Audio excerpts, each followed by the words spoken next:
ఈరోజు కంకిపాడులో పుణ్యమూర్తులు ప్రజా ప్రయోజనార్థం మరి ఈ స్థలాన్ని ఆయన ప్రభుత్వానికి దానంగా చేశారు. అక్కినేని గోపాలకృష్ణమూర్తి సుగుణ గారు. ఆ తర్వాత దీంట్లో ప్రభుత్వ హాస్పిటల్ నిర్మాణం చేయడం జరిగింది.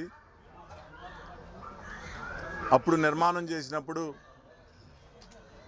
6 బెడ్లకి సరిపోయే సౌకర్యాన్ని అభివృద్ధి చేయడం జరిగింది.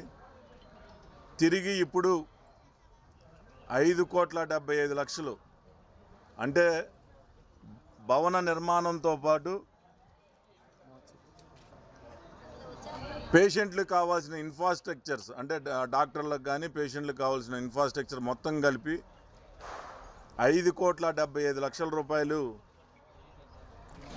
పనులకి ఈరోజు శంకుస్థాపన చేయటం జరిగింది.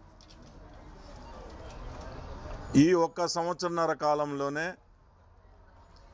నియోజకవర్గంలో పెద్ద ఎత్తున అభివృద్ధి కార్యక్రమాలు చేయడం జరిగింది. సుమారుగా 30 కోట్ల రూపాయలు ఎన్ఆర్జీఎస్ నిధులతో చాలా గ్రామాల్లో రోడ్లు, డ్రైనేజీలు పూర్తి చేశాం. అలాగే మొన్ననే